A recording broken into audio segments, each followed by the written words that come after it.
All right, what's up? Welcome everybody. We're live. I'm today special guest. We haven't had Courtney on in a while, but she is live from the Chicago Comic-Con as one of the biggest supporters of the furry convention that's going on up there, and she's a huge fan of Frodo and Sam and Legolas and all of the hobbits that are in the circles of Mencius Moldbug. Today we're going to be talking about, that's all being stupid, by the way. We have an odd topic today, probably something you didn't expect. It's going to be technocracy, but Courtney has done a lot of in-depth research and information into subjects that probably not a lot of people are that familiar with. We're going to be talking about the Dark Enlightenment. We're going to be talking about the circles of Peter Thiel, their interest and influence from the Lord of the Rings. We're going to be talking about the technocratic takeover. But before we get into Courtney's recent research and her articles on Substack, let's do a little bit of a stepping back because the audience over here, we've grown quite a bit. And we may have some people. I was on a comedian's podcast the other day, and I just sort of launched into this. And the first thing he said to me was like, whoa, what is technocracy? So we probably have some people that don't even know what this is. So Courtney, begin with telling us, first of all, what is technocracy, the origins of it, the overview of it. So technocracy started in the 1930s as a response to the Great Depression. Actually, this was their solution to create abundance. And the very famous, Elon Musk, his grandfather was Josh Hadelman, was actually the head of Technocracy Inc. in Canada from 1936 to 1940, 1941, right before it shut down. And they, in their own words, like in there, and I think I might have that, if it's not in this most recent article, it's in my last article, but I actually have the screenshot from Technocrat magazine in 1937. They say themselves that the definition of technocracy is social engineering. So, of course, it is really, where you have the scientific elite will control everything. And they had this vision back then, but they didn't have the technology that we have today. So I think back then the ideas were scary enough. I think that was it was definitely enough to be concerned about back then. But today it's very concerning because we have the technology, we have AI, we have all of this. We have the potential for a completely tokenized world, not just economy, but really make everything tokenized. And to me, that's their end game. And I think it's the most scary aspect of all of it. But yeah, so I that's the kind of cliff notes of it. They also say themselves that the data mining, the surveillance is for the purposes of control. So just in case anybody, is confused about that, that's their own words all the way back in the 1930s. And the platform is very progressive. So they're aligned with things like UBIs, they called it energy credits. And you can find in their manual, you'd have to go to the Wayback Machine, but you can find the Technocracy study guides, and they talk about the energy certificates, which are basically carbon credits today in the language of the UN. So, yeah. No, that's a great history. And, as we know on this channel, we've gone into a lot of the predecessors to modern technocratic movements. We've looked at Jeremy Bentham and the idea of panopticism. We've looked at the writings of H.G. Wells, Bertrand Russell, Lord Birkenhead. I'm not going to spend too much time on all that because we've covered a lot of that over the years. Of course, key texts would be things like Bertrand Russell's Impact of Science on Society. And I'm just holding this up for the benefit of the audience who may not be familiar with these texts. I know Courtney is familiar with them. Scientific Outlook by Russell as well. And then really important would be the writings of H.G. Wells that are not fiction, because when you get into books like New World Order or H.G. Wells' Open Conspiracy, we find out that technocracy isn't new. Add world brain, yep. Because they keep couching everything in decentralization. We'll get into that, but the world brain is actually, even Game B references it. So yeah, exactly. And Jacques Attalie's 2006 book Brief History of the Future gets really deep into what he thinks world brain will become and what it'll do. So let's fast forward to now, and now I've got Thiel's book over here, 0 to 1. He's got a whole chapter in there about the NSA and how they were happy to, have Palantir, and Palantir might have had a hand in helping to find Osama bin Laden and all this, which I think is a bunch of nonsense. But Oh, so in your new piece here, you talk about three things. Game B, you talk about the Dark Enlightenment, and you talk about the network state's digital secession. So let's walk through what these three things are, because I think a lot of people who maybe even know about this topic, they probably don't know about Game B. Sure. So I kind of frame this as, they tend to work through, regardless of what you think of the political spectrum, they tend to work through left-hand, right-hand paths. Right. And so Game B very much operates through, at least from my estimation, the left-hand path, the Divine Mother. They're concerned about, they're Gaia worshipers. Gaia. Yeah, exactly. They're concerned about the sustainable development goals and the climate Like crisis. Greta type stuff. Yes, exactly. So that's very much Game B, and a lot of the people in Game B are disciples of Barbara Marx Hubbard. Who was an intellectual disciple of Teilhard de Chardin. Right. Concept of the noosphere. In Game B, the term is collective intelligence, so they don't use the term noosphere specifically, but it's the same concept, same idea. And actually, some of the technologies they talk about, and some of they call it dialogos, which is basically like dialogues for consensus making. They also have a term called sense making, which is also dialogues for consensus making. But they talk about how they do talk about terms like the noosphere, inhabiting the intellectual noosphere. So they are pretty overt about those sorts of ideologies and how they're aligned with them. So that's kind of Game B. And to give a little backstory on Game B, since a lot of people might not be as familiar with Game B, although it's not new at all. Game B spawned out of the 2010s era. Actually, I've learned a little bit more since I started researching all of this. I've seen some of the conversations with Jordan Hall, who is one of the founders of Game B, talking about how he calls Eric Weinstein the rabbi of Game B. And they met at the Perimeter Institute when Eric Weinstein was giving a speech. He was giving a speech post 2008 financial crisis. And actually in that speech, he talks about Plan A and Plan B in terms of economics. So I think that was kind of a little foreshadowing of what was to come. But he insisted repeatedly that Jordan Hall meet with his brother, Brett Weinstein. And the way Jordan explains it, they really didn't hit it off too much in the beginning. And there was also simultaneously these Stanton meetings in Stanton, Virginia, where Jim Rutt was hosting these. Really, they were centered around creating a new political party called the Emancipation Party. The Emancipation Party was very much in the vein of like the Forward Party, a Bernie Sanders movement. They wanted things like the UBI, Universal Basic Healthcare, those types of things. And so they met, Jordan Hall and Jim Rutt met at the Santa Fe Institute. Jim Rutt had been recruited. He was chairman of the Santa Fe Institute for a while, but he fell into that because he was working on a software called evolutionary software.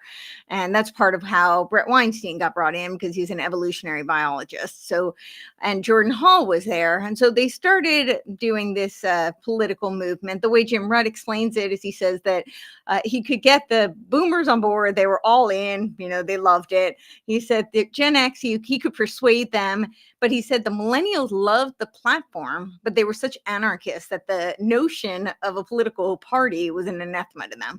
And he said, well, you really can't start a political movement without the millennials. So he didn't think that there was much hope, and it wasn't going to take off the way that he had hoped.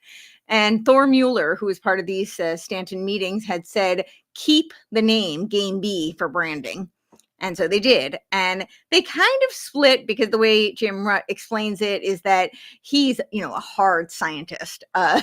He's a complexity theorist. I might think otherwise, but, we'll take his word. He's very mechanistic, and he's a complexity systems theorist, and that's hard science. And some of the others were a little bit more woo. These are like the Barbara Marx Hubbard disciples, people like Mark Gaffney, Daniel Schmachtenberger, who are in this movement.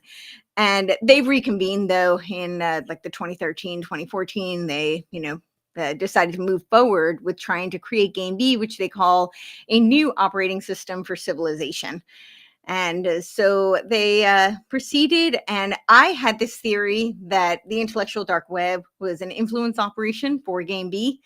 And I actually found an article in Manifest Nirvana from Andrew Cohen, and he pretty much says that. He doesn't use those words. Those are my words. That's a little heavy-handed. I don't think he would say it was an influence operation, but that's pretty much what he says. He says that the intellectual dark web laid the groundwork for the audience to acquiescence to the ideas of Game B.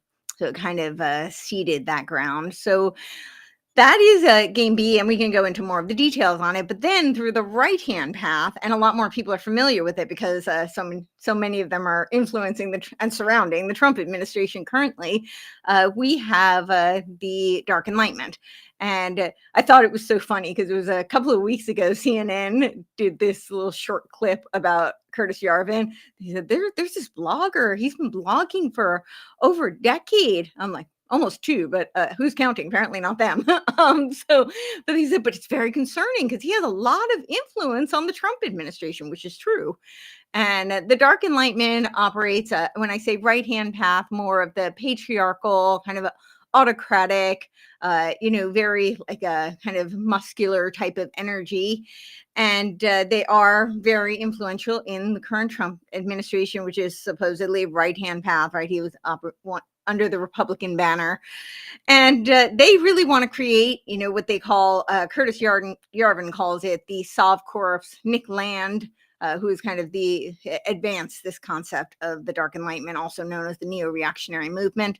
He was also the progenitor of the accelerationist movement, and he calls it GovCorp. But they're essentially very similar concepts, just operating under different marketing banners, I would say. The Game B is more of your soft power kind of opt-in tyranny, where you have the illusion of everything being decentralized and you have complete voluntary, authority and sovereignty, personal sovereignty and agency. But they are going to create this collective intelligence, and that it will be re-centralized that way. And through the Dark Enlightenment, it's more of a top-down. In fact, Curtis Yarvin himself says that the problem with America is the government needs a reboot, and that we need to get over our fear of the dictator, and it should operate like a CEO running a company, that he is the dictator. And so that's kind of his concept. The idea of retire all government employees, he calls it RAGE, was very influential on this Doge operation. Although have you seen the movie that The Watchmen, based on the Alan Moore famous graphic novel? I don't think I have. No. Yeah, in that story, Alan Moore, who himself was kind of a committed Crowleyan, he has this character named Ozymandias, who is this tech sort of, he's like a business CEO mogul magnate, and his idea is kind of like, it's time to just kind of take over and let, CEO, tech, philosopher kings run everything. And it kind of gets into this idea of like, it's not explicitly technocracy, but it's kind of like it's sort of like that. And it's kind of the idea is that he needs to massively depopulate, the planet. Like half of the planet needs to go away so that we can have a time of peace. And so this vision reminds me of what Alan Moore is kind of getting at. And I think the key point here that a lot of people, I want to be very clear about being nuanced, because, my audience is going to take issue with some of the things that you're going to argue, which is fine. Not a big deal. I think that, for example, I want to get into the Christian nationalism part, because I want to be really precise. I believe that the ideal government should be, in a Christian majority society, laws that reflect the belief system of the majority Christian people. That's my position. That does not mean that I think that we need to sort of subvert, take over the country, change everything, reboot everything into some kind of like Byzantine theocratic model. I don't think any of that's realistic. I also believe that a lot of the movements that would come forward as Christian nationalists, Protestants, and these kinds of people, I would never trust those movements. I would assume that those movements are from the outset probably co-opted or funded or created. So, because most movements, don't come out of nowhere. Movements generally have funding, and if they if they are genuinely organic, typically they can easily be bought and taken over. So being very precise, I do believe in the form of government of a kind of Christian monarchy where there's limitations on the state. I do not believe that today's Christian nationalist movements represent some authentic vision of something that I would support. Although I'm sure there's many people that are sincere in that. I just know from my Protestant background that a lot of the goofballs that I was involved in as a young Protestant who believed in this sort of Christian nationalist stuff are just clowns, or feds, or worse. So being very precise, then where we come in here with Courtney's point, which I think a lot of people in this audience would probably agree with, even if they take issue with some of the pro-Enlightenment stances of the article. The puppet master type tech people, they know these movements and these ideas, and what they want to do is seize upon the trends and where the winds are blowing to steer that into something which, in the case of, say, Curtis Yarvin, seems to be just another kind of atheist, nihilist, Nietzschean tech bro control grid as well. I mean, is that kind of what you're getting from your research? Yeah, and it gets way worse when you add Nick Land, because Nick Land is pretty much a straight up occultist. He was one of the forerunners of the CCRU, which is the Cybernetic Culture Research Unit at Warwick University. And I have some links actually that are really hard to find. I did quite a bit of digging in the way back. And one of them is like xenosystems.demon. .uk, and he's got all sorts of ideas about, essentially demon type, using fictionalized kind of labels, but very much demonology in order to influence the direction of the future. And he's very influenced by people like Lovecraft and Julius Evola. And he has this whole idea of technoplastic beings. He has this idea of, accelerationism, just for people who are not familiar, is essentially this theory that he thinks capitalism is doomed. It's going to fail. He's not a proponent of it, but he thinks that we should use it in order to push it to its nth degree so it can reach its apocalyptic state much faster, and that we should use technology to do that. And so that's what his whole thesis is around. It's that quick question here. Now, we've done some interviews with BX on Twitter. I don't know if you're familiar with her, but she's come on InfoWars with me a few times, I think, and she's been on with Harrison Smith too. And she talks about accelerationism having a lot of overlaps with these sort of online satanic cults.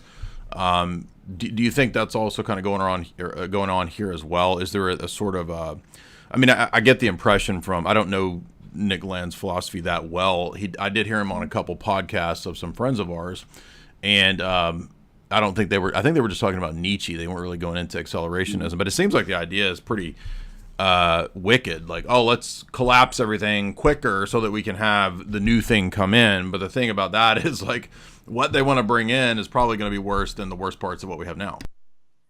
It's way worse. And I mean, Nick Land brings, through this really dark fantasy, he brings to fruition the vision of what would be this transhuman leading to a post-human world. His concept of technoplastic beings is basically, this like synthetic biology, man merging with machines kind of a vision. So it's just straight transhumanism. It's transhumanism. And he lays the groundwork through, a more mechanistic type of philosophy. Actually, he has a term, the mechanistic desire, which, he talks about the future of humanity is going to be reshaped by and eclipsed by technology. So essentially the singularity, right? That's his whole vision. But he's really, really dark. So, yeah, I would say, Curtis Yarvin comes from, his parents were, communists. He's more of a nihilistic kind of, atheistic. That's more of his framework. And he looks at things very, it's bizarre, but it's also it's linear in a way. Like you just have a CEO, he's a dictator, he runs everything, and this is just a kind of black and white type of operating in a vacuum type of philosophy and theories. Whereas Nick Land is, I mean, he's pretty dark. The CCRU, his partner, it was founded by Sadie Plant, who's like a cyberpunk feminist. So yeah, I have a lot of That's such an links odd pairing there. I mean, but maybe then again, maybe it's not an odd pairing. I don't think it is because of the concepts, like the concepts of hyperstition, where we're going to use hyperstition is like where we're going to use fictionalized ideals in order to create reality. So everything is it's just not rooted in reality. And that's the common theme I find with all of these things, like all of the concepts that I've laid out, particularly in this article, is it's not rooted in reality. It's what I call spiral metaphysics as opposed to a plumb line. It's not anchored in anything. And I think that that's so important because the whole goal of these technocrats, and now they're merging it with religion, and I'll touch on that, to address what you pointed out with the Christian nationalism. And I agree with you. I don't think they're authentic. I think it's a veneer. It's a facade. They're using it because, that concept of the three-legged stool, they need the religious component in order to usher in. Especially since they're operating currently in the right-hand path, which tends to be comprised of more religious oriented people. One question: when you use the term dark enlightenment early on, are you referring to when the New York Times put out that article a while back when it was like Peterson and Sam Harris and I forget who was sitting around this big table, or using this? Is this more specifically like tech bros? No, they were probably, I don't know what reference you're using, but they were probably talking about the Dark Enlightenment. I mean, the Dark Enlightenment comes from Curtis Yarvin. It was called the neo-reactionary movement. They called it NRX. So it's a neo-reactionary movement. This I do know about, but I just think when I hear Dark Enlightenment, I think of that. It was a famous New York Times piece, and they had a picture of a dinner meeting with Joe Rogan. I think Joe Rogan was there, and it was like Peterson and Sam Harris. Let me see if I can find it, and maybe Curtis Yarvin was even there. I don't remember. Let me see who was at this. New York Times. Oh, excuse me. I'm mixing this up with the intellectual dark web. I'm sorry. I was mixing up my terms. Never mind. That was a 2019 article. But actually, some of these people overlap, right? Like, isn't there some overlap? I said the intellectual dark web was a influence operation for Game B, and there is overlap. Yeah. So my mistake. Carry on. No, that's I would say dark MAGA has a lot of ties to, I think that they're hearkening to the Dark Enlightenment. Is that that was Thiel, right? That was Elon Musk. Oh, never mind. I'm sorry. Yeah. I'm totally forgetting Elon's part. Like I'm thinking of, I'm looking at your article and I got Peter Thiel and I'm thinking about Yarvin and then, but I'm totally forgetting Elon. Yeah. So I in this article I talk about Peter Thiel as being kind of like the grandmaster architect. Now I certainly don't think that he's like, I think there are puppet strings above him. He's only a billionaire. That's a lot to me, but I don't think he's running the world, but he's what we can see. I can speculate about the strings that are being pulled above him. I know he has some like Opus Dei ties. There's obviously his whole military industrial complex affiliations. And I think there's some Habsburg axis there. But, for what we can actually see, I was focused more on the tangible. That's also what we have some agency over, right? We can only, speculate otherwise. So.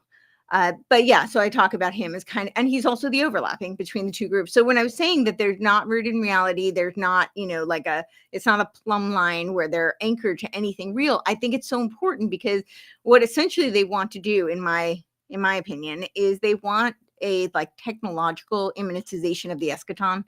So that's how I see it. I think that, they're, whether they, don't think they're going to heaven or they don't know what happens or they're just complete nihilists. I don't know what their worldview is. I can speculate, but I'm not in their heads.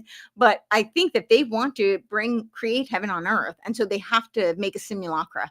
And that's what this whole transhuman agenda is all about. And in order to do that, you have to distort people's perceptions of reality. You have to have a constructivist worldview in order for that to functionally operate. And I think that's why these philosophies are so incredibly important for their agenda. Yeah, So I they're think, all rooted in some form of relativism where you kind of create your reality. And when you talk about the sort of hyperstition and the influence of these different, I mean, are you quite literally saying like they're literally taking Lovecraft and Tolkien and like saying let's use that as a way to actually create this reality? Like yeah, they're basically sci-fi dorks that are saying we're gonna set up like a sci-fi future and we run the shit. yeah. I like one of his terms is shaggoth. Oh, Like, from so, Lovecraft, yeah, yeah, I mean that's like a huge term for Nick yeah, Land. So yeah, no, he's literally and I mean almost all of Peter Thiel's companies are named after right. like right Valar and yeah. So Palantir, and then you've got what's the one that the lucky guy runs? Anduril, which is the sword that oh, I know there's Valar, which Strider has. Epstein invested in. Oh, interesting. Yeah. Epstein invested 70 million, and I think it's now like 140, or maybe, yeah, maybe it was 40 million. It's now 170 million, something like that. Yeah. So they were partners on that. But yeah, so I kind of see those two as like the Hegelian poles, but the synthesis is the network states, and the network states are kind of the umbrella because all of them operate under network states, even if they don't call them network states. So in game B, they have a term called Civium, the Civium project. And I had done one of my substacks, I outlined that it was the path to mass surveillance. And I talk about all the different 15-minute cities, the smart cities, the C40 cities for the UN's AI World Society, right? And then they have, but the analogy that I use is it's kind of like if you had a buffet of ice cream, but it's not made with any of the real stuff. Like it's all chemicals that are, not so great for you, but they're going to give you all different flavors to choose from. So if you like strawberry, if you like, chocolate, vanilla, blueberry, whatever it is, you can pick your poison and it'll be in a nice, pretty wrapper for you.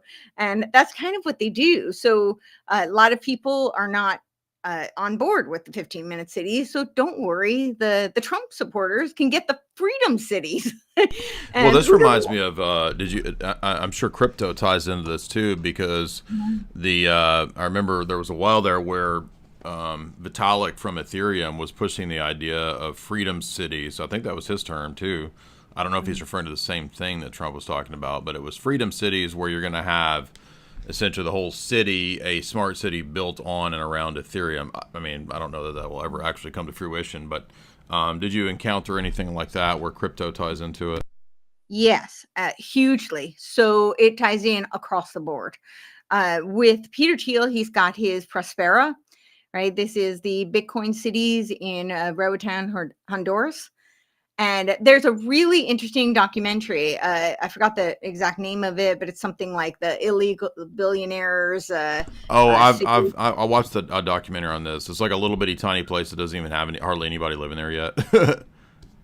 Well, I mean, it's not super populated, but there's a lot of controversy because No, they I'm familiar with this. No, I know what you're talking about. okay, and there's like this one. They're doing a lot of kind of transhuman experiments there because they're not subject to any laws. So they make their own laws, and they can do all this quote unquote life extension under the banner of life extension. They can do all this experimentation. They had one where in this documentary they showed that they use like a VR headset and it creates basically like a psychedelic trip Yeah.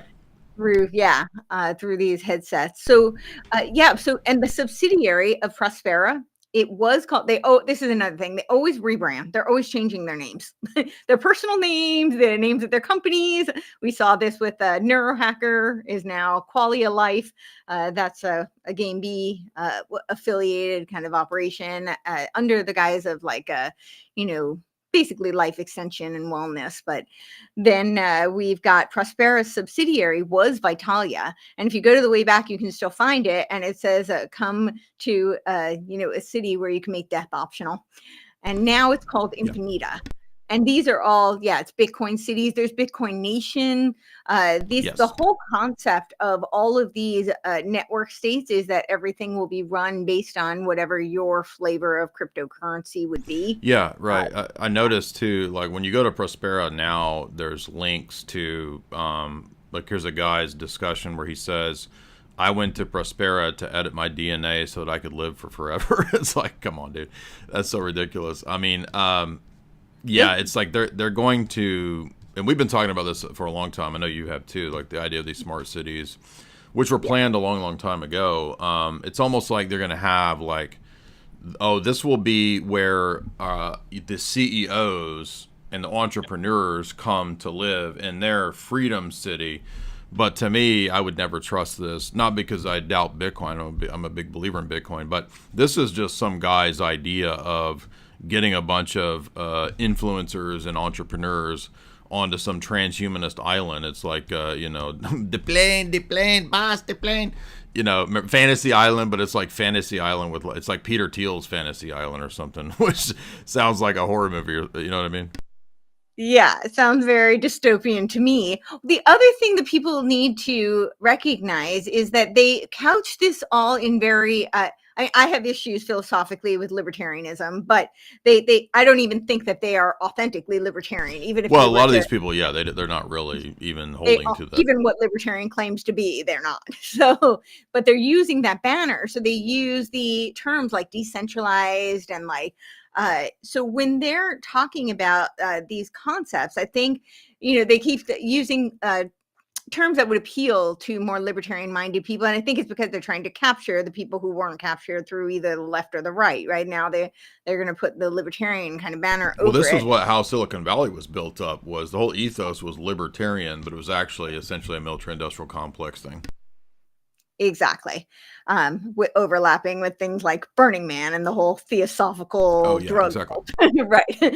But they use terms like voluntary, right? So that's very appealing to somebody who might be a quote unquote voluntarian. But what they don't recognize is, and they never mention this, is once a smart contract is in place, I don't know. Good luck, buddy. Like, I don't know how you're exiting that one. Like, you don't negotiate with a smart contract. You can try and negotiate with people, and that doesn't always go as well as you might hope. But to negotiate with a smart contract, especially one that's recursive, right? Once it's been put in place and it's recursively implemented, then it's just going to be exponential as to whatever code has been inputted. So I find that really concerning. And I think a lot of people have this idea. It's a very Pollyanna kind of notion that, oh, well, if I go into this network state and it's my carnivore network state, or I decide now I want to be a vegan, I'm going to go into this one. I don't think it's going to be quite that fluid. And I don't think that and there's also I think the mistake that people make thinking that somehow you're going to have more freedom just because it's a smaller community. But do you think that if you violate the rules of this community, this network state, that's going to go well for you? You think they don't have like Stasi networks operating? Well, I was going to say, I mean, how do we know this isn't just some cult that's running it, and then the private security on the island basically answers to the oligarch that runs the island? So it's like, exactly. I mean, what's under the guise of libertarian freedom is literally going to be like a, technocratic dictator island is what this sounds like it turning into. And I'm not saying that because of some, vast principled idea of what the ideal system should be, but rather human nature has a tendency to want to dominate. You know what I mean? It's libido dominandi to a degree. I'm not saying that I agree with everything Augustine said, but fallen human beings have a tendency to, to be corrupt when they get extreme amounts of power. And what appears to be a very supposedly freedom-based situation, I would just be, I mean, again, it's like if I'm going to this island where supposedly it's based around freedom, but, Peter Thiel owns like a private security company that runs the island. I mean, who has the power there? Really? Yeah. Well, and let's not forget, I wrote it's a very long piece. It's called the Algorithmic Oracle. And the whole premise behind it is that the origins of the Delphi method come from sensitivity training, which, is essentially brainwashing, and does have military roots as well, naval intelligence research and Kurt Lewin, Tavistock.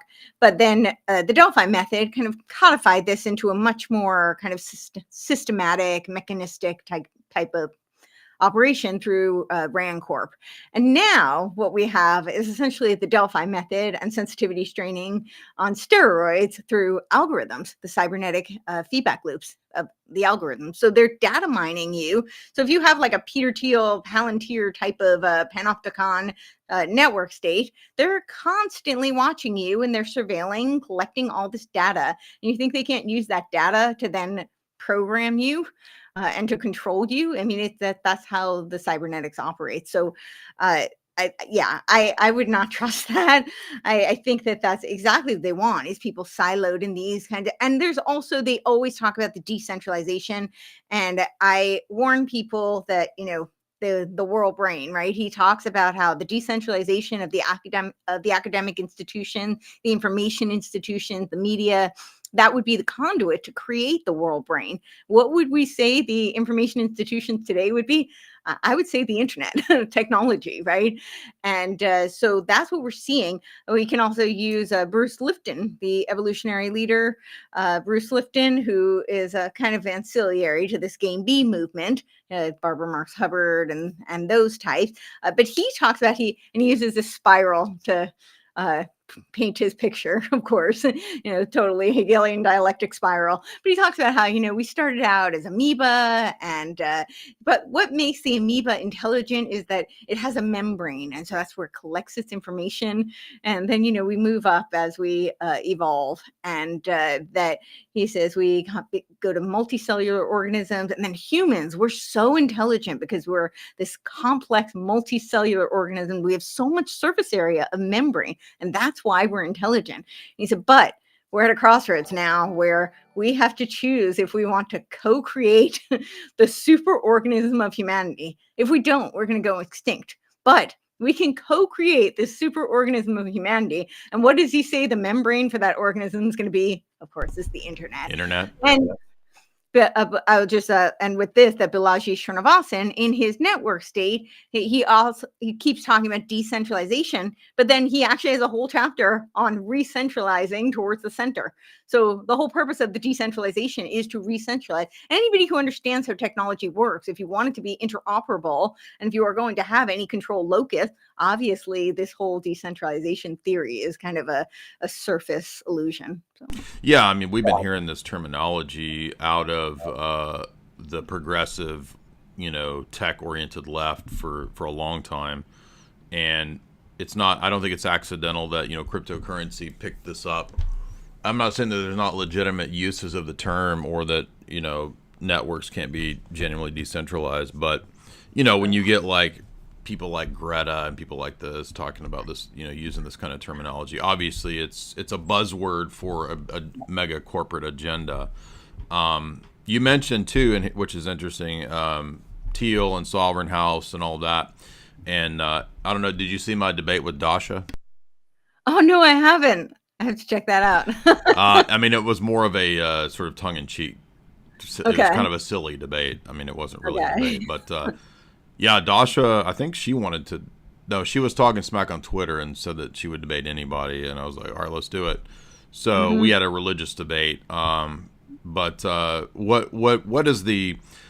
I mean, I'm not denying that Sovereign House and Thiel, are interested in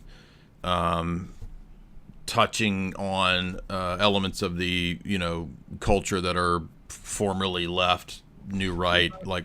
But I mean, what does he get out of these sort of Red Scare? Like, I'm not denying that but I just don't understand like what's he really getting out of that, because there's not a huge. I mean, it's not like Red Scare had like this massive audience. You know what I mean? They're kind of medium, minimal level influence. What do you think Thiel is getting out of that? I think it's just a cultural influence. I think that's really what it is, and it's it's a way to kind of mold the new right, so it helps to bridge the gap because we have this, this from the left, this, whole operation with, it's more the game B types, and there's a lot of kind of ancillary movements. There's like the supraluminal group. I forgot what it's. So basically, dirtbag left. Have you heard of that? Which one? Dirtbag left. No, I haven't heard of them. That's like the terminology for the left, that like Chapo Trap House podcast, and the people that were they were left, but they didn't like Biden and Obama, so they were like committed, principled leftists supposedly. Right. And Trap House was a popular podcast back during the heyday of alt-right. That was sort of the left's answer to alt-right, was dirtbag left. And then I think Dasha kind of evolved out of that, and Red Scare podcast evolved out of that. And then they've taken this sort of kind of right turn, which that just could be because, I mean, I'm not saying it's not because of Peter Thiel, but I mean, just from the audience perspective, like people are just kind of getting tired of the left, especially as Trump was becoming more and more, in the ascendancy, and in the last, 2 years, Trump has pretty much just been a phenomenon. And I'm not like, I have plenty of criticisms of Trump. I'm just stating what is the case. And I'm not saying, I'm saying that this can still be all I'm trying to say, I'm rambling, but all I'm trying to say is, like, these are the influence networks that, if you were wanting to steer the culture, these are the types of things that you would kind of latch onto or try to step into, because those networks are ahead of the curve. In other words, Alex Jones is talking about stuff 10 years ago that Fox News talks about today. So, these kinds of podcasts, whether they're kind of culture driving niche podcasts, like whether it's Sam Hyde or whether it's Dasha or whether it's whatever, like these are more niche but ahead of the curve. Yes, so it was supraluminal systems, which is Robert Edward Grant is tied with it, right, with his Crown Sterling, and so they use all the Game B vernacular, so they're not officially Game B, but that's what I was thinking. But what I was trying to say is that it's a way of steering these. So I'm not saying that there aren't organic, people who are like, yeah, we're tired of the left. But if you can operate through them, then you can create a much broader banner that looks more populist, even if it's not. Yeah, the way you phrase it is remake the right. Which is what it kind of looks like to me, is they're remaking the right. And, we can look at a couple of just really, I think, overt examples that everybody can. There are two really big ones in the past 5 years, and then this one, and I'll use coding just to, elucidate this. But, 5 years ago, you had a lot of people who were very kind of, maybe we'll call them like the more crunchy freedom kind of people. And they were traditionally on the left. But then you had the medical freedom movement come in, and suddenly those people got slapped with right-wing labels, whether Republican, conservative, or, whatever it may be. And a lot of them were actually very confused. Like, I've been on the left my whole life. I've voted Democrat my whole life. Like, I'm not a Republican, or I'm not a conservative, whatever it was. But they said, okay. And a lot of them kind of went along with it. I'm like, okay, now we shift the Overton window, right? So people who reject certain experimental, medications are now suddenly right-wingers. Right. And then we had this again really recently with traditionally a lot of people on the right would never buy an electric vehicle, right? Because that's subscribing. No, I mean, it wasn't even that long ago, before Elon, even when Elon owned Twitter, it was still like, oh, that's that leftist bullshit of having an EV, Yeah. And then suddenly, you had all these quote unquote Republicans rushing out when those, when they had those protests of the Tesla. Suddenly, you had all these conservatives and Republicans rush out to buy a Tesla if they could afford it. And yeah, exactly. What?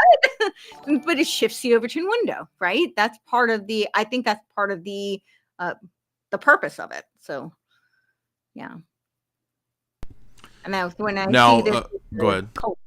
Oh, I was going to say remaking the new right. I think that's part. Yeah, well, this is where we get into the character of Vance, and I suppose people are concerned because the idea is that, well, Vance represents the next generation or the next potential, Republican presidential candidate. So, what's the real deal from your research on the influence on Vance here? So Vance has kind of connections to both this dark enlightenment, Curtis Yarvin network. So he's got that angle, and then he also has a lot of connection to this. I call them the Theo-bros, which is not my term, but through this Rockpit Bridge, which is a Thiel-backed investment firm, and this Christian nationalist umbrella. So I will clarify, I'm not talking about people who might be Christian, might also have a nationalistic bent. I'm not talking about just the, hyphen of those two. I'm also not talking about people, as you said, who might, want a nation that, is more based on those types of principles. These are people who really literally want biblical law to replace the Constitution. And they have explicitly said so. So we're talking about a constitutional subversion. So regardless of your thoughts on the Constitution, that is what they're advocating. So it is a subversive type of movement by definition. Well, that's what I was going to say. Is like, even if I don't have a problem critiquing America's Enlightenment founding ideas and presuppositions. But I wouldn't trust these people to be leading a Christian nationalist system, is I guess what I would say. Yeah, and I think a lot of these people, not to say that none of them are true believers, because oftentimes the true believers make the best propaganda agents because they have conviction, right? So oftentimes that is how that works. But I think they're using the Christian, I call it Christianese, so it's like Christian language. You see the Theosophists do this all the time, right? Well, did you see the Thiel interview where he was talking about the Antichrist? Yes. Yeah, see, I think so. And I was looking over here at Sovereign House events, and I bought Rene Girard. I've not read it. I don't know exactly what the whole idea of Rene Girard's theology is. I take it to be more of a symbolic kind of approach, maybe something akin to a Peterson style approach to what religion is. I'm not sure because I haven't read it yet, but even here on the Sovereign House events page, there's a whole event about Rene Girard, and I've had many people in the audience say, "Hey, you need to read this guy."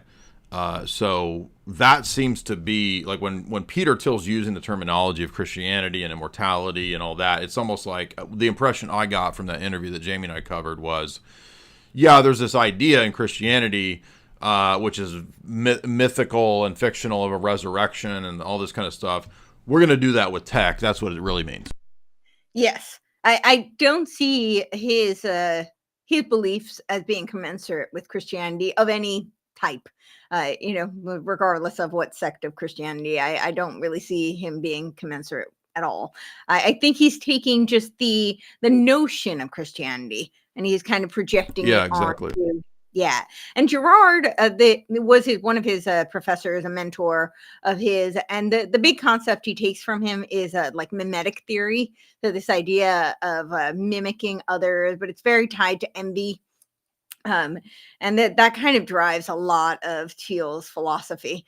And so that we have to avoid this, and we need to use that in order to advance, because he says we're in a stagnant society and we have to advance. So basically he's a proponent of accelerationism. We want to he said something in that interview with that Ross guy, something like, well, Antichrist is this idea of a collectivist system where Greta's, and he used Greta, I think, as an example of Antichrist, where people like Greta, set the agenda and have status control, and I represent, Fantasy Island, where I'm gonna, be floating over here with my freedom coins and all this kind of stuff. It's like, again, like, how is it really? In my view, if you don't have a consistent, coherent worldview based in, as you said, reality, from my perspective, Orthodox Christianity, I don't see how you're going to have any basis, for example, for values and value judgments, right and wrong, virtue, vice, right? You've got to have some kind of a a system. And I think one of the problems with the tech bros, especially out of the whole libertarian ethos, is that they have a utilitarian idea of ethics that they think technology can somehow, through quantification, tell you what's right and wrong and what's good and bad. And that goes all the way back to the moral calculus era of Bentham. And it's just a really silly, spurgy position. You got to kind of be a spurg to even think that calculations could tell you on the basis of pleasure points what's good and bad. It's just silly. It's absurd. Yes, completely absurd. And the irony is the New York Times interviewer asked him, he said, well, some might say that you're the Antichrist. Isn't the Antichrist, like when he talks about how he's going to bring, essentially love and light through his freedom, cities and whatever.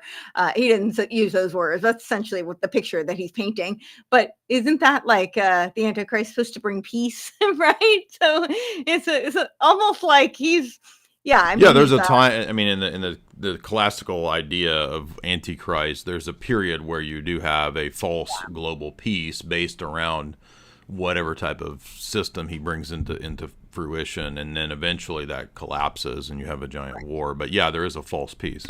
So I just thought it was an appropriate question for him to throw back on him and be like, well, some might say maybe you're the Antichrist. I personally think Elon might look a little more like the Antichrist, but I'm not saying he is. I'm just saying from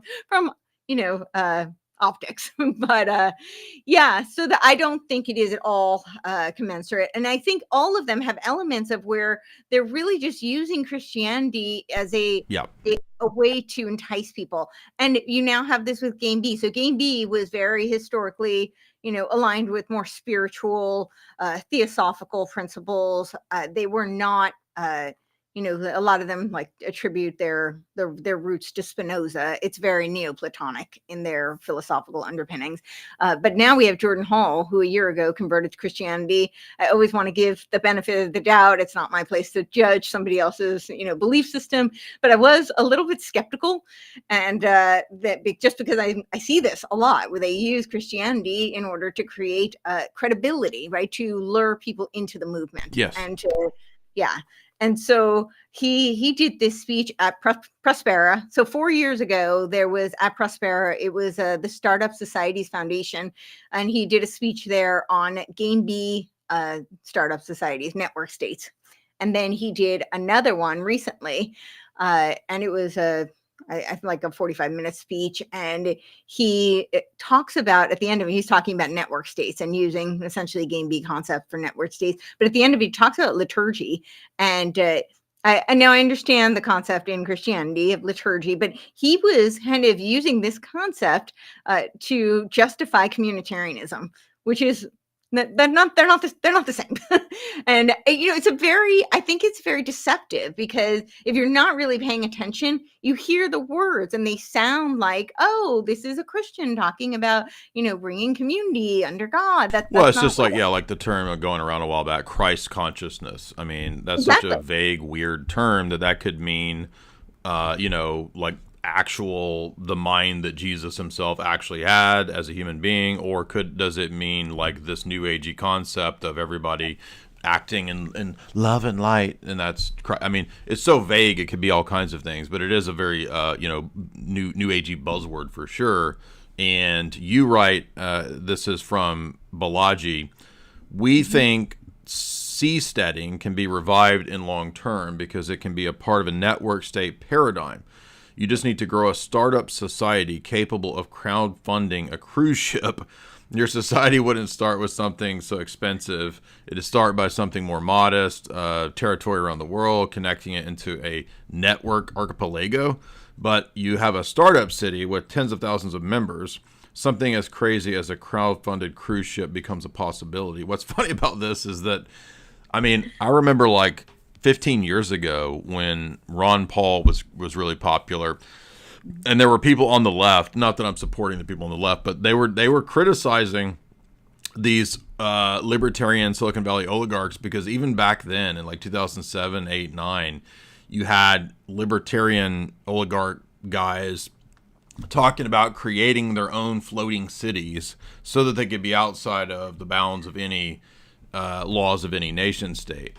And again, it's weird. It's like we're stepping back into all of the conspiracies of 2007 and 8 when Ron Paul was at his peak, but now the right is being coaxed into and tempted into accepting, I think, basically just technocracy under the guise of it being anti-communist, anti-collectivist, and somehow bays and trad because we're gonna have hierarchy, as if hierarchy itself is somehow like bays and trad when you can have a hierarchy that's a bunch of degenerates and wicked people. Yeah, exactly. That I think that's exactly what's going on. They're operating through wherever they think the power locus is, and right now that is under Trump, who is technically Republican, and so they're using that in order to usher in. It's the same thing, though. This is technocracy on either side. I'm very concerned because in traditional Hegelian dialectic fashion, you're going to have a lot of people who are going to reject this very autocratic, top-down type of control state, which is kind of overtly technocratic, and they're going to offer other options, solutions, if you will. And I'm seeing a movement towards this, what I think, and I wrote an article about the technological age of Aquarius, third way dream or digital dystopia was the title. But I'm talking about how they're using essentially third way politics to create a radical center. Now, it's very deceptive because, again, people think center. Oh, this is, very balanced, moderate type of politics. Right. And that's appealing to people, right? And it's beyond, it's transpartisan is the term, the buzzword they're using. So this is, beyond the two-party illusion, beyond the two-party duopoly. A lot of people recognize there's obviously flaws in, this kind of Hegelian two-party system, but they're using it to create third-way politics, which are always left of center. That the radical center is not in the center, it's left of center. Anthony Giddens himself says that in his Third Way book. So they're using that, I think, to usher in technocratic movements. And you've now got Elon Musk talking about his American party, who is supporting that. Andrew Yang from the Forward Party. Remember, I was going to say Yang Gang and all that stuff. They tried to immediately. They were trying to appeal to the alt-right. When Andrew Yang first popped on the scene, and suddenly all of these so-called alt-right accounts were like Yang Gang, Yang Gang, Yang Gang, because they thought they were going to get a universal basic income. I mean, I'm like, you guys are so stupid. So stupid. And now he's consulting with Curtis Yarvin, right, on this party. I don't know what Yarvin knows about creating a political party, but he's somehow going to be the authority because I guess he influenced Rage and for Doge, right? So somehow he's an authority. So I'm very much seeing that they're pushing that under the guise of like this centralized political movement, but it's really third way politics guiding us towards technocratic movement. And then we also still have the Game B people who are very active. They're creating all sorts of networks and technologies. There's a technology called NoMap. They changed the name, of course, but they changed it to the S7 Foundation. But it was NoMap, and they literally said it was about inhabiting the noosphere. So they're very, very active, and they're going to present themselves as, they're decentralized. It's often it's often to your own tyranny, of course, in my opinion, but it's very much couched in this whole love and light. So I think a lot of people who are going to reject this top-down autocratic algocracy that's kind of overt from the dark Enlightenment are going to say, oh, we've got this movement over here, which we can choose and we have options, and it's, it's so soft, it's Divine Mother, so, I'm half kidding, but I think that that's what we're going to see is people ushered into that. And you have these people in the quote unquote freedom movement, and there's a lot of overlap with the two, this left and right, because they do operate through whatever path they need to. And I use the Phoenix conspiracy as kind of the metaphor for this particular article, but there is an actual operation going on right now that's called Operation Phoenix, and it is the United Independents who are running it. And RFK has now joined in with them. And I think this is actually quite key. And it's a very integral component, because I think RFK was kind of, that whole Maha movement, I think was a big, in my opinion, it was kind of very deceptive ploy to get people in, the people who might not have been sold on Trump. A lot of them were, right? So you had RFK and the Maha movement. And who could argue with Maha? I mean, the messaging, make America healthy again. I mean, I'm all on board. Let's get rid of pesticides and seed oils and, fake garbage and chemicals. I'm all on board with the messaging of that. But I was warning, even before Trump got elected, that he's a huge proponent of precision AI medicine. This goes back, I mean, it goes back further than Obama, but you can go back and look at his, precision medicine document on the Obama White House archives. And he talks about using this whole, I forgot the acronym, but it's all about using the like behavioral modification to basically brainwash people into the Internet of Nanobio things, is essentially what it talks about. And so you now have RFK talking about how Maha is MABA, which is the Make America Biotechnical again. Right? Make America Biotech Accelerate. That's the term, right? How could I forget? Accelerationism. And that's literally what MABA is. And he's talking about how that's what MAHA really is Make America Biotech Accelerate. And he's talking about how everybody should be wearing wearables. So the Internet of Wearables. And in that Path to Mass Surveillance article, I outlined like all that. There's the Internet of Things, the Internet of Everything, the Internet of Wearable. This is all part of how they build their 15-minute cities, which I know you've covered extensively. So I caution people, because this is kind of how, whether or not it's intentionally, a dialectical framework, I think that they use it in that fashion. And so they steer people when they recognize that one is not working so well.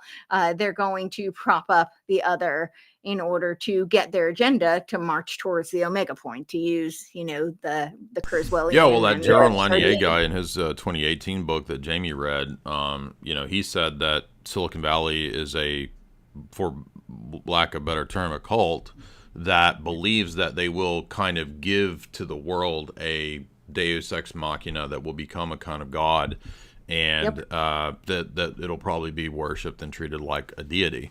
So, and it's really just the algorithm that they're coding and, telling it basically. Also, I think that AI is kind of a scam, because it's really just tailoring its answers to each individual person to sort of inflate the ego of the individual person and make them think that they're coming to all these great conclusions, and that they're really getting, this wealth of information out of this glorified search engine, which is just an audio search engine. Is basically all AI is at this point. But it's going to become a companion. It's going to become your kind of personal avatar, like you see in the movie Her, where Joaquin Phoenix falls in love with his operating system, his AI. So that's going to be, I think, the locus of control, according to Lanier. How does AI fit into this? Yeah, so I didn't want to address that because, Her freaked me out at the time, and now in hindsight, it's like way more creepy to me. I had nightmares for a week. But now I agree with you. I think they're essentially going to create, I call it the cyber Satan. So they're going to worship this being that they're going to tell us is sentient. And I don't really believe that AI has sentience. I know some say it already does. I don't believe it ever will. That's my opinion.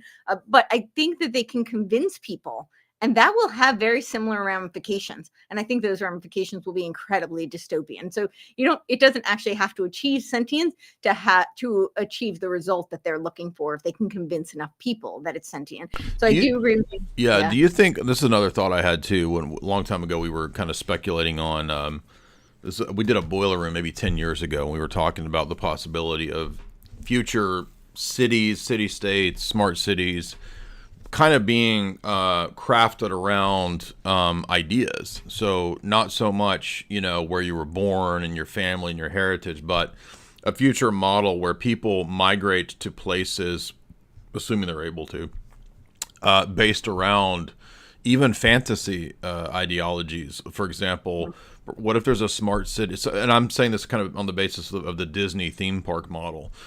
You know, what if there's a city, a community that is, you know, Harry Potter world, and you go and I mean, I'm not kidding either. I'm saying like people that are so committed to living in sort of fantasy worlds where you sort of go to these places, and maybe you don't even have to physically go to them. Maybe you live in them, like in Ready Player One, in a virtual world for most of your life or something.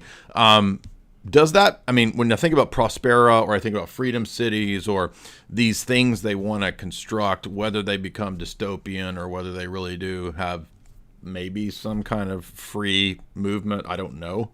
But like you said, like if maybe you sign into Star Wars world, if you're a super soy man, and you go live in Star Wars world for 10 years, and then you get tired of living there, but you've signed a smart contract for your, you know, but your bio data for the next 20 years, you can't get out of this contract. You can't leave Star Wars world. You're stuck there.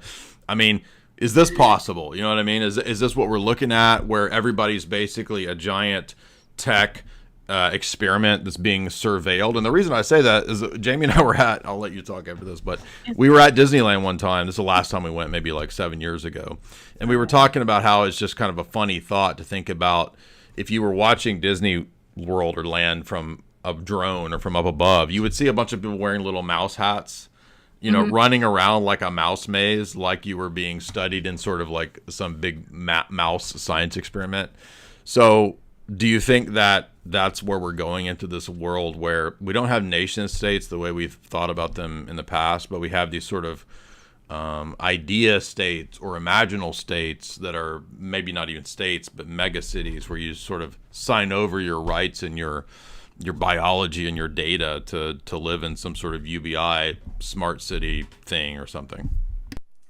Yes, I think so. That's actually what the network state is. He explicitly says it's a dissolution of geographical nation states. Oh, well, there we go. Yeah, that's very explicit. And hey, we predicted on Boiler Room, you're going to go live in Harry Potter world, or do you want to live in Lord of the Rings world, or which fake world do you want to live in? Yeah, you Did you ever watch Westworld? This is actually kind of like Westworld. Yeah, it is kind of like Westworld.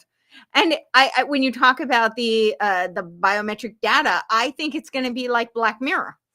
You know, where you use, you know, because they have that 6G technology where they talk about like humans are like the antenna to power the 6G. The AI World Society talks about using that for the Internet of Nanobio thing. So, I mean, these things are not so far off. And there's that Black Mirror episode where they're like on the bikes powering, and they've talked about being able to mine crypto using human you know, power. So all of this technology, especially as it advances, does paint kind of a very dystopian type of network state. But this is why the network state concept came out of the seasteading concept, which, by the way, I think is very reminiscent of Ghislaine Maxwell's Terramar. That's just a total side note. But yeah, the reason for seasteading is because you're on international waters, right? So you're outside of the confines of national laws. And so basically they can make up their own laws. So the tech oligarchs can decide that the laws are whatever they want them to be. So that didn't go over that well. I think he put in $1.7 million into the concept, and it, you know, didn't take off.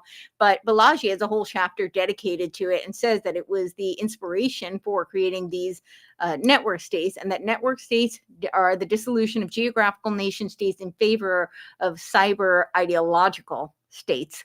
And so you might have a hybrid like Prospera, which are actually a physical locale, right. But it's really more about, you could have somebody across the world who is, and Curtis Yarvin talks about how it's one of the most like horrendous quotes I've ever read in my life. It's so awful. But he says that the humane alternative to genocide would be to virtualize human beings. And this is in his patchwork, positive vision. I don't know. It doesn't sound all that positive to me, but maybe I just have I'm not wearing his rose-colored glasses, so I don't see it that way. But yeah, he's talking about creating technoplastic beings, which is what the term that Nick Land uses. So it's all moving towards this transhuman vision. And of course, Game B says they're opposed to transhumanism. They're not, but I mean, Barbara Marx Hubbard was one of like the grandmothers of the transhuman movement. She actually called Christ transhuman.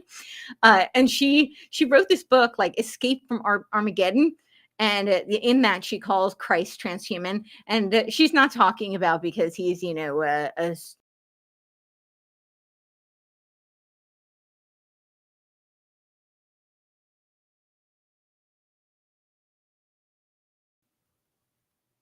we good? I Or lost you for just a second there. You were talking about the Christ, transhumanist Christ in her yeah, so vision.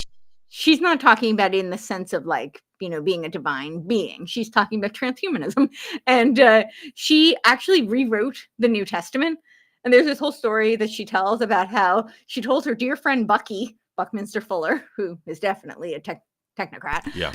you know, the architect, Buckminster Fuller, but she calls Bucky him Bucky. balls. Yes, she said her dear friend Bucky, and she said she told him that, you know, she had this vision that she had to rewrite the New Testament. And so she took it upon herself to do so. And he was so proud of her. He said he had the same vision and he's so glad that she did it.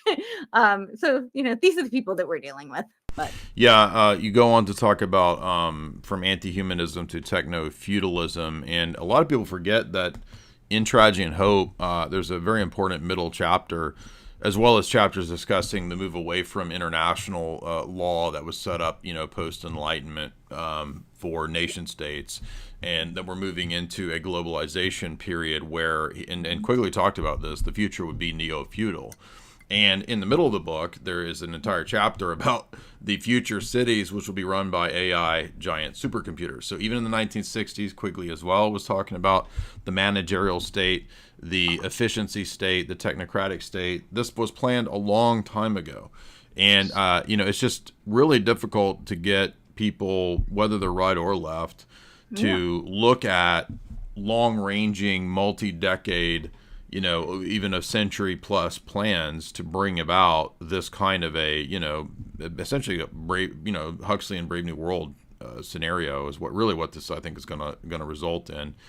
But tell us about techno-feudalism. yeah, so it's Yanis Varoufakis. I don't know if I pronounced his name right. I apologize.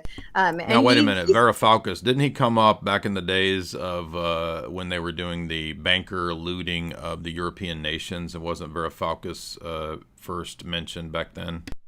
yes.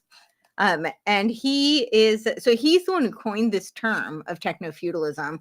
And I might pull it up to see if I can find how he explains it, because it's exactly what we're witnessing. Was he the guy though that was he was like the Greek? Was he the Syriza party of Greece that was like What? the socialists or the right wing? I'm trying to remember.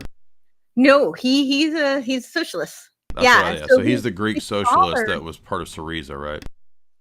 yes, and his father actually, I think, was jailed because he wouldn't denounce communism. And so, yeah, so he says he's not a communist, but he's a socialist. I mean, he's, yeah, essentially. But yeah, he talks about how we're going to be run by these essentially, what he calls techno-feudalism is essentially this notion that we're going to have these little fiefdoms that are going to be run by tech overlords. And I mean, that's kind of what the GovCore, SovCore of this, the network states, all of these, that's essentially what it looks like. But that is what he says, that he says that capitalism is already done, that it's already over. But that, yeah, what we're already in this techno-feudal state. And he uses the justification of things like, you know, Amazon and Google and Facebook and all these social media platforms. And he says that in particular, in the past few years, because things went much more remote, that kind of accelerated those fiefdoms because they have so much power over our economic and social world today. So yeah, I don't know that we're in a fully techno-feudal society currently. I'm not quite that, you know, black-pilled, but I do think that that's their goal. And I think that is very much, if things go the way they're going, that we're headed in that direction if things don't change. Yeah. So that does seem to be. We got a few super chats here now. Your article continues on. It's pretty lengthy. It goes on to talk about Theo-bros, and I see Doug Wilson even made it onto here. How does Doug Wilson fit into this? He's been a huge kind of like mentor with his church to a lot of these Theo-bros. So Interesting. yeah. Who did he in this collection of bearded figures here? I'm not familiar with who these people are. So I see Peter Thiel. I see a bunch of bald dudes and bearded dudes. I see Vance. Yes. Oh, so you got a list here. I see Buskirk, Isker, Wolf, Yep. Stevens, Tan, Andreessen. I know who Mark Andreessen is. Peter Thiel. And this is like the new tech right, I guess, or quasi tech right. And even what's his name? Pete Hegseth has been Oh, okay. linked to this. Yeah. Um, so yeah, the Doug Wilson's kind of like a mentor to a lot of them. But yeah, that's obviously Vance and Hegseth. And then we have what's his name? Why am I blanking? Augustus Dorico, the Rainmaker. And he's kind of in that American dynamism movement, and backed by Thiel as well. And there was a short video where he basically admitted that he was involved in this, cloud seeding technology that preceded the Texas floods. But yeah, so I don't know if we can say that definitively that that's what caused it, but he pretty much did kind of allude to that in his. It was like a few minute interview. Yeah, and then we have the Gundo-bros, and I talk about them in the article as well. And they're directly tied to military technology, and so they're using this kind of Christian identity.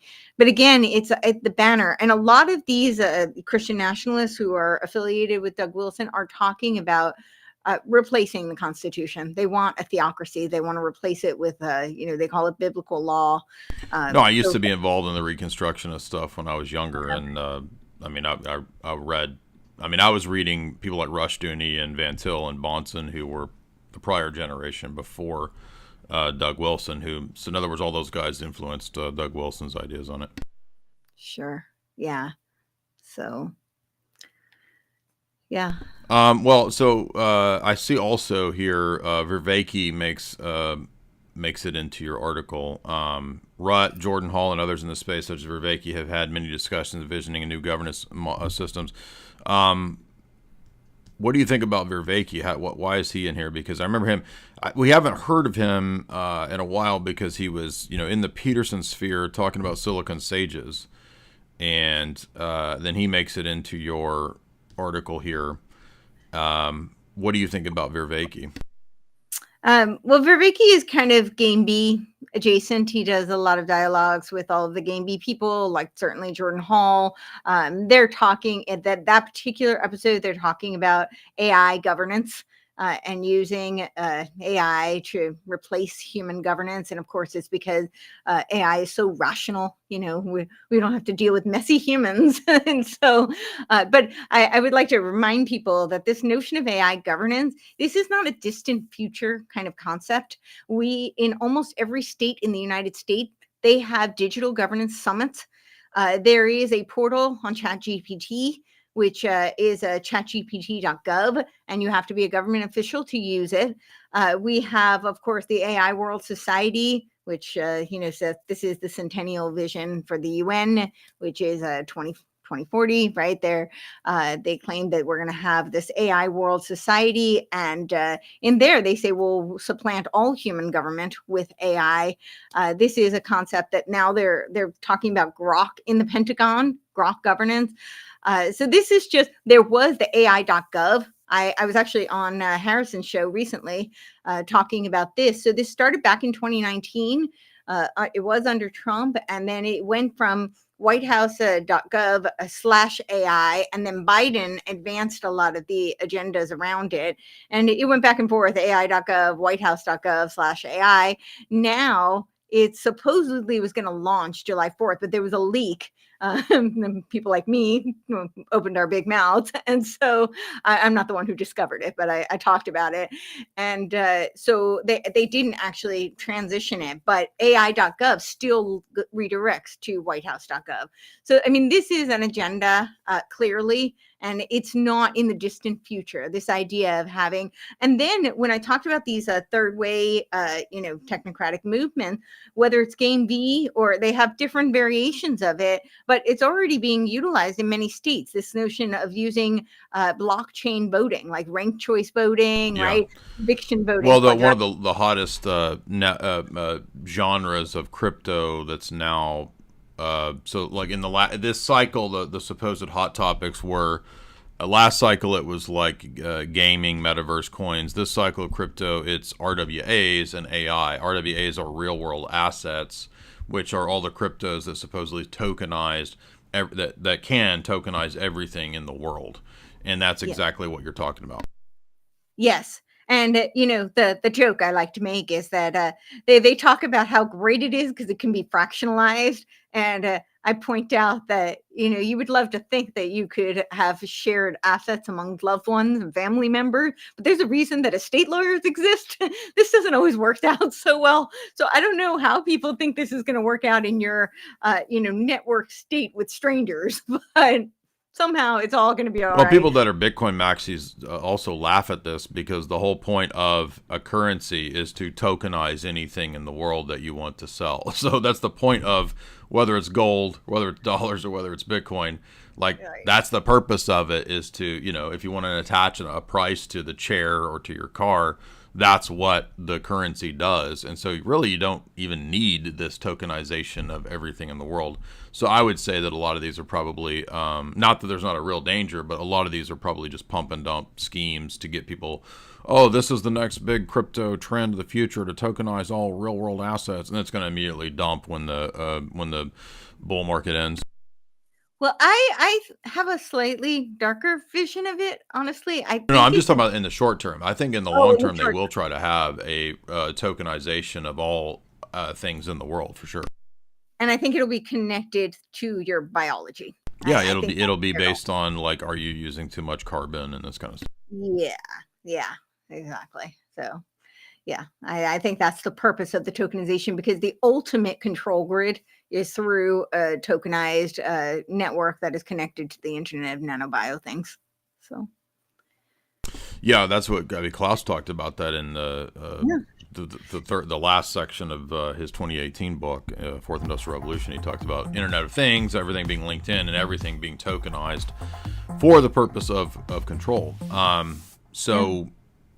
The idea then, again, Hegelian dialectic synthesis, there's a problem, you either accelerate the problem or you clash it against something else, and then you have the ready-made solution that you wanted all along.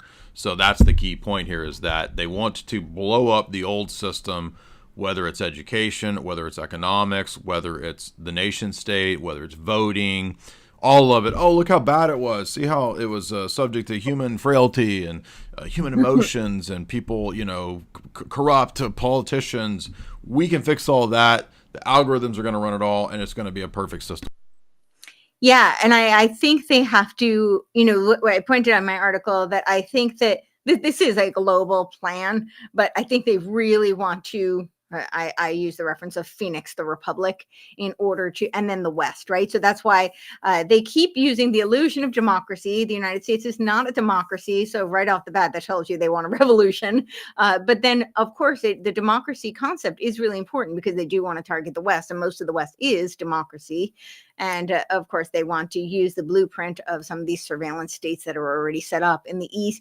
And all of these movements talk about scalability, whether it's game B, they talk about planetary scalability, that term planetary, right? The planetary citizen, that's Robert Mueller. Well, planets are fake and gay, so space is fake and gay, so you can't, right. You can't, it's a joke, by the way. People think that when I say that, who doesn't believe planets are real? It's a dumb joke. Yes, right. Well, there's that too. But the planetary citizen, actually, Robert Mueller, in his 2000, that became 4,000. Maybe it went on to be 7,000 ideas. I don't know. He fancied himself quite the visionary. But it was totally predicated on the works of Alice Bailey. So, when you talk about Christ consciousness, that comes straight out of Alice Bailey and Madame Blavatsky. They use that term.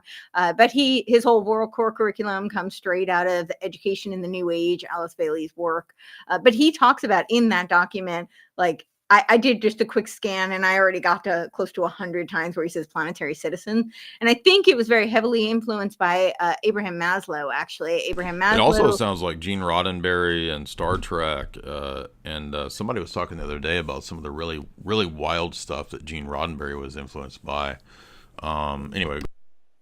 I was going to say, I'm sure your audience is familiar, but Abraham Maslow wrote a document that was posthumously published, and it was called Politics 3. And this was his wife, Bertha, had brought it to Willis Harman and Robert Cantor. Yeah. And it was right around the same time that they were doing Changing Images of Man with Stanford Research Institute. So I thought that was kind of interesting. And Maslow worked with MK Ultra, as a lot of people don't know. Yes. And so that whole positive psychology movement, which has a kind of ties to Game B as well, because Stuart Brand, right on the cover of the front page of that Game B wiki, he says, "We are gods. We better get good at it." That was the opening for his Whole Earth magazine back in, I think it was 1968. And then he updates it in 2015. "Oh, we are gods. We might as well get good at it." Something very similar. And he's now affiliated with the Long Now Foundation, right? The Long Now does all those dialogues with people like Jonathan Haidt, and Jonathan Haidt is kind of a disciple of Abraham Maslow. Some of the younger crops are people like Scott Barry Kaufman. So they're using that humanist movement, of course, adjacent to Esalen, as well as the positive psychology movement to usher in a lot of these ideas and concepts. And Game B is very much wrapped in all of that. But the document, Politics 3, he enters this term of holistic politics, which I very much think, was a part of what the UN ran with their planetary politics. And in Game B, they talk about planetary scale. And of course, the goal for the Dark Enlightenment is the same. And the network states is, of course, it's a worldwide vision. But yeah. Yeah, I'm looking at your conclusion here. You talk about the idea of centralized crypto elites, ideological gamekeepers, and then you point out that really the only defense, and I totally agree, is that mental liberty, cognitive liberty, self sovereignty is really the only option here.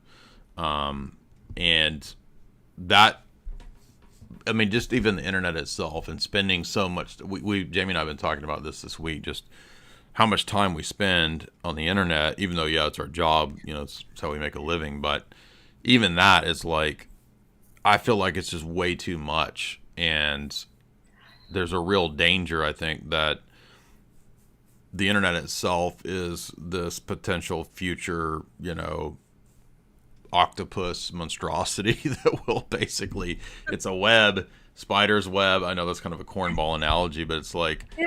I'm almost starting to think that, like, when we're able to retire, maybe we should just try to spend the future will be a new set of elites who actually don't spend much time on the internet. How's that? I think so. Well, we already have even the tech elites who won't let their children on the internet. Exactly. So. And I mean, this came out with, like, Steve Jobs, right? He wouldn't let his kids even look at an iPad.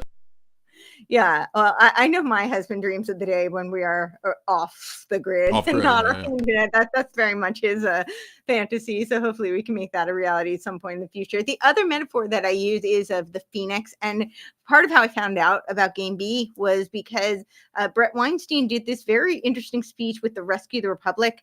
And again, to talk about very deceptive types of movements, right? We had the medical freedom movement, which he was a huge part of, and the freedom movement in general. That people perceive him as being a right winger, and he is a very progressive, self-admittedly, ideologically speaking. Yeah, I've never understood why that people would think he's a right winger. It's like if you speak out on one topic, oh, he's a right, like Bill Maher is suddenly a right winger now because he, I don't know, said one thing about the left being crazy. That doesn't make you right winger because the left's crazy.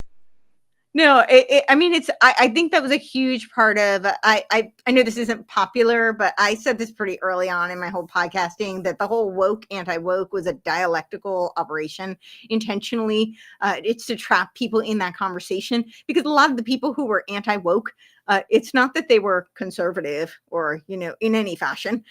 It's just that, they argued very logical things like, yeah, a woman's a woman, man's a man, and why are we discussing craziness, Yeah, as if that's far right. That's just insane. And I mean, dialectics is just all the time at work in this nonsense, because reality is complex, it's nuanced, and human nature prefers ease and simplicity. It's lazy. It doesn't want to get into things that are nuanced. It wants a very simple, or who's the good guy, who's the bad guy. That's all they want.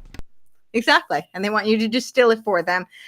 So he did this speech at the Rescue the Republic, which was this kind of like medical freedom adjacent type of movement. And then at the end of the speech, he makes this statement, which was very strange to me. He's talking about the West through the whole statement, which is strange at a Rescue the Republic, right? It's supposed to be about the United States of America, where it's not the whole West. Not that I don't, support the West, but this is and obviously we grew out of the West, but it's the Republic, and so that's very specific. And he keeps talking about the West, not the Republic. But he ends the speech with about 5 minutes talking, and he starts his entry to the conclusion is that we have to phoenix the Republic.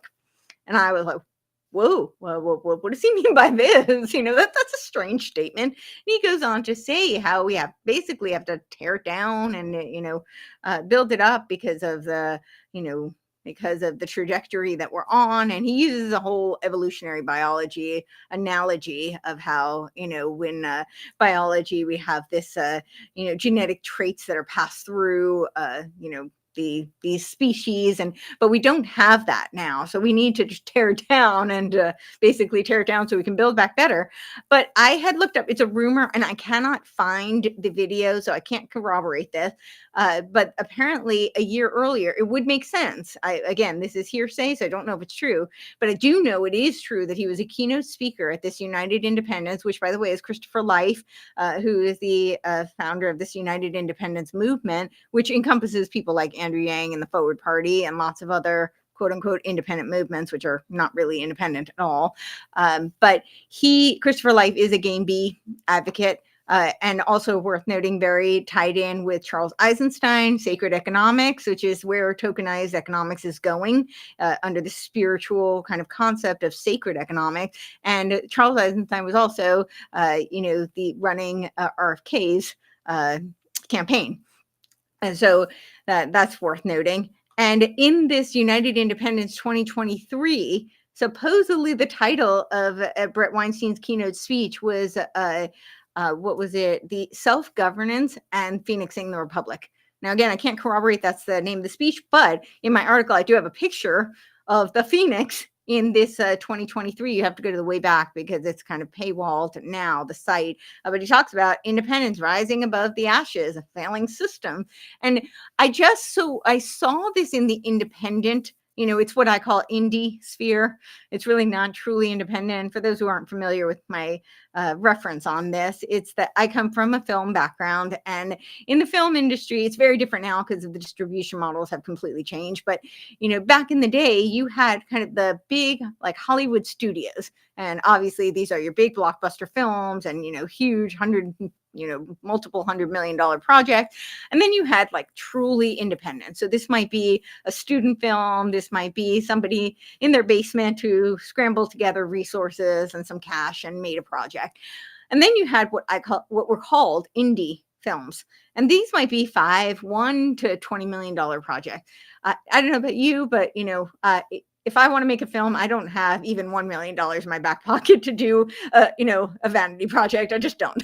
And most people don't. So oftentimes what happened was these quote unquote indie projects were backed and they became propaganda vehicles. Now, I'm not saying the artists knew that or that they were wittingly advancing some sort of a propaganda machine, but the people who were investing in them were investing in them for those purposes. And I'm seeing this replicated in the media right now, where we have a lot of people who look independent, but they're getting funding and they're indie. So whether it's being propped up through algorithms, it's often a hybrid, of modalities. So, that's it's a combination of things. It's not usually just one thing. Sometimes it is like, oh, they're backed by foreign interests and they're pumped up. But it's usually not quite that simple. It's usually much more nuanced than that. However, I saw in this this indie sphere of the media, these people who keep talking about the two-party, illusion, how there's a problem with the two-party system. Now, I'm not saying that they're not correct. Even George Washington warned us against the two-party No, but system. they're going to give you the false solution because it's a real problem.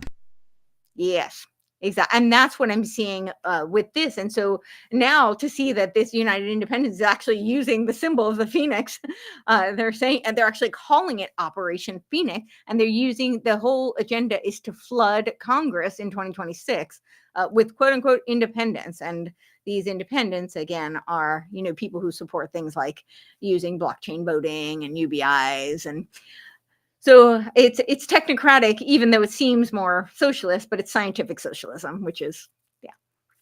Exactly. Guys, I want to remind you that we have a show sponsor, which is chalk.com. Head on over to chalk.com and use the promo code JAY40 to get 40% off all those great chalk products, including the Tomcat Elite, proven to boost testosterone in peer-reviewed studies, which you can read over at chalk.com. We also have the nano fiber tech that you can swallow, which will make you into a transhumanist deity. It's only 23 Bitcoin right now. I'm just kidding. We don't have that. That's a joke. I wanted to blow your minds with the fake products. And people always ask about that ad. They're like, why do you have that weird ad of the guy talking about chalk with the Indian voice and the woman's voice? That's a joke ad on purpose that the chalk dude made because we thought it was funny. So yes, it's a real ad, but it's a joke real ad. So it's levels of meta that nobody's even going to understand. Spiro Philoropoulos, 20 pounds. He says, this is timely. I hope people are paying attention to this. On my streams, I go over how these people infect the world that we write as programmers. It's very insidious. It's literally in their code. Stay safe. Yeah, I think that like even Jack Dorsey had this interesting comment. He said that it's not really AI that we should be worried about in the sense of what's the danger right now. It's that the algorithms are controlling and steering you into what they want you to see, what they want you to know, and shuttling away anything that they don't want you to see. So actually we're governed by algorithms. And I mean, AI is basically that too. But I mean, that's the problem here is like it's eventually going to shut out anything that they don't want in the Discord. Algocracy. Oh, there, exactly. Straight white male $5. By the way, support the stream if you guys want to with super chats. You can send super chats natively through YouTube or through Streamlabs. The link is linked there at the top of the chat. This chick is awesome. She gets it. Well, you have a huge fan there, Courtney, in straight white male. Gary G, $5. Please have Courtney show some more of her books that she's read on this topic that are recent. For example, does she have books on Plan B, Dark Enlightenment, or anything like that? Okay, so Game B does not have books, but there are a lot of people in the movement and they have books. So, some of the people, and they have no shortage of podcasts. If that's your thing, they do Dialogos.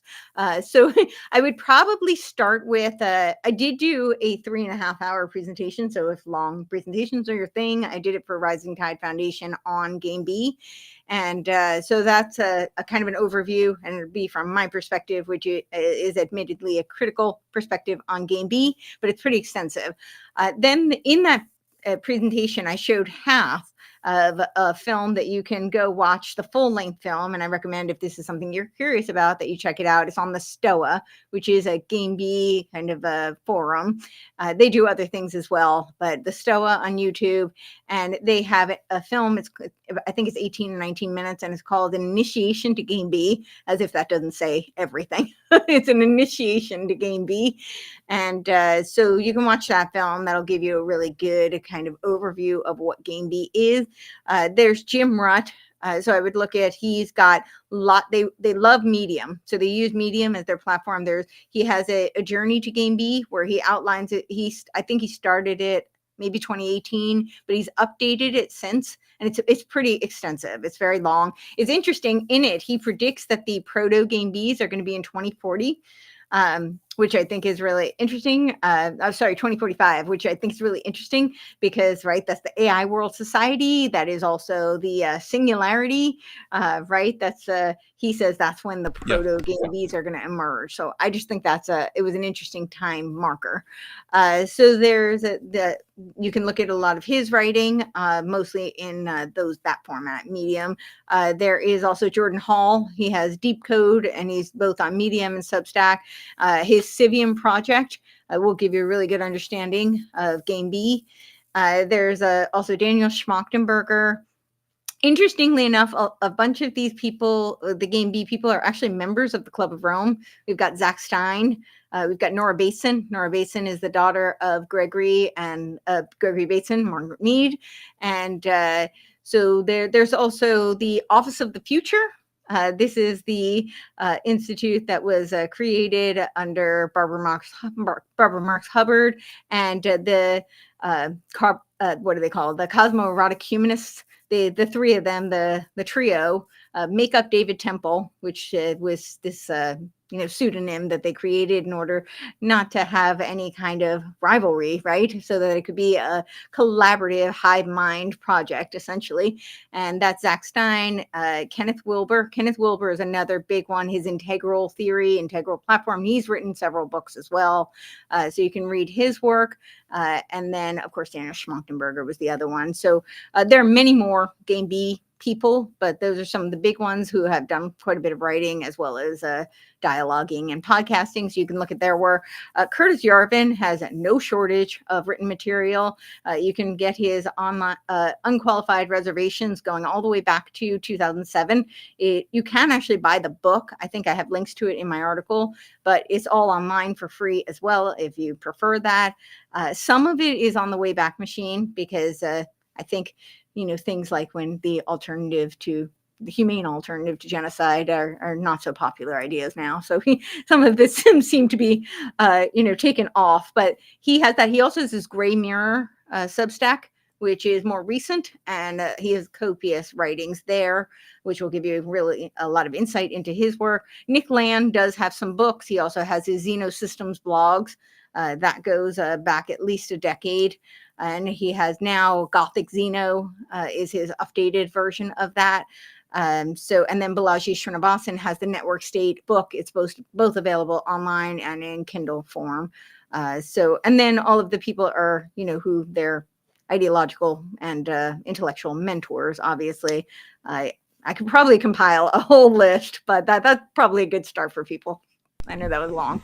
JML says for $10, how do we guard against influencers? I used to listen to Red Scare and I saw it turn to the right over the years. Well, I don't know. I don't know. I never listened to Red Scare, so I don't know I don't doubt that, but I'm saying, how do you guard against it? Just guard your mind, dude. Guard your internet time. Spiro, the master programmer, $10. If you look at AI and the code and the mathematical science behind it, AI can never be sentient. Do not buy into it. Yeah, we totally agree with that. JML, $20. What about Protestantism is an attractor of these intellectuals like Jordan Hall? Well, Protestantism is very DIY. I mean, anybody can be a Protestant minister, start your own church, open up so it's very amenable to a business model kind of Christianity. Yeah, go ahead. I think he's actually a Baptist. I don't know if that falls under Protestantism, but I think Baptists are Protestants. I mean, everything that's not Catholic or Orthodox is therefore Protestant by necessity because it all comes out of the Reformation historically. Is Orthodoxy inoculated to this? No. I mean, anybody is susceptible to falling into any kind of error. So you're not inoculated just because you're Orthodox that you wouldn't fall into subversion or deception or ignorance. I mean, everybody is susceptible to this. Straight white male, $10. Peter Thiel and Jordan Hall were both referencing Orthodox, I think, to try and deceive Orthodox Christians.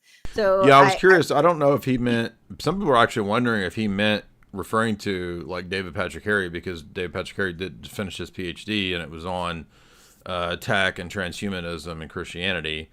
I don't know whether Thiel meant Orthodox, Eastern Orthodox Christianity, or if he just meant little o, like fundamentalist orthodox, Fundamental. because sometimes orthodox is used in the sense of anybody that believes their position versus the Orthodox Church as an institution. I don't know which one he meant. Straight white male, $10. Does Courtney think that people will be using Christian nationalism as a vehicle to subvert an accurate form of Christian nationalism? Yes, I think very much so. I think this movement is subversive in nature. I think that is the purpose. But they're really their primary target right now is to subvert the Constitution, subvert America. Guys, be sure and follow Courtney. I'll have all of her links below. We've been linking, of course, her Substack in the chat as we've been covering it. And Courtney, you can find her over on on Twitter. You can find her on. I'll have all that below. We're not going to say the R word here on YouTube because we know that YouTube doesn't like the R word. But Courtney, anything else you want to leave us with? I know that you got a book that's going to be coming out soon. When is that going to be available? I definitely want to read that. And I think you should probably take this Substack material and put that into a book. Well, I have been approached. I don't know if I can quite say, but we'll call him the living expert on technocracy. People who know will know who that is. I know who you're talking about. He's actually asked me to collaborate. We've both written outlines already.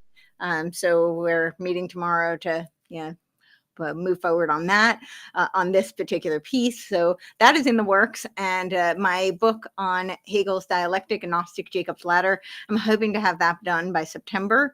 That I have a preview of it up on my Substack currently. So if you want a sneak peek of it, that's available there. But hopefully by September.